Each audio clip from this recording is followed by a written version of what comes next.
পুরুষের জীবনে একজন নারী থাকে, কিন্তু আমার মতে একজন নারী থাকে না, 3 জন নারী থাকে। প্রথম জন মা, দ্বিতীয় জন স্ত্রী, আর তৃতীয় জন তার মেয়ে। মা এবং মেয়ের সাথে রক্তের সম্পর্ক, আর স্ত্রীর সাথে বৈবাহিক সম্পর্ক। তারপরও স্ত্রী জীবনের শুরু থেকে শেষ পর্যন্ত স্বামীর হাতটা ধরে রাখে, অনেক ভালোবাসে, যত্ন করে আগলে রাখে সম্পর্কটাকে, অনেক দূর এগিয়ে যায় স্বামীকে ভালোবেসে।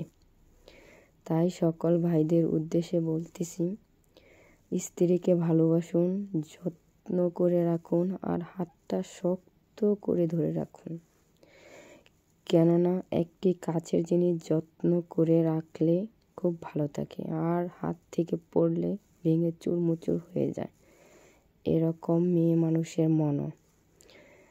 যত্ন করে, আদর করে ভালোবাসলে ভালো থাকে, না হলে একটি মেয়ে মানুষের মনও ঠিক কাছের মতনই।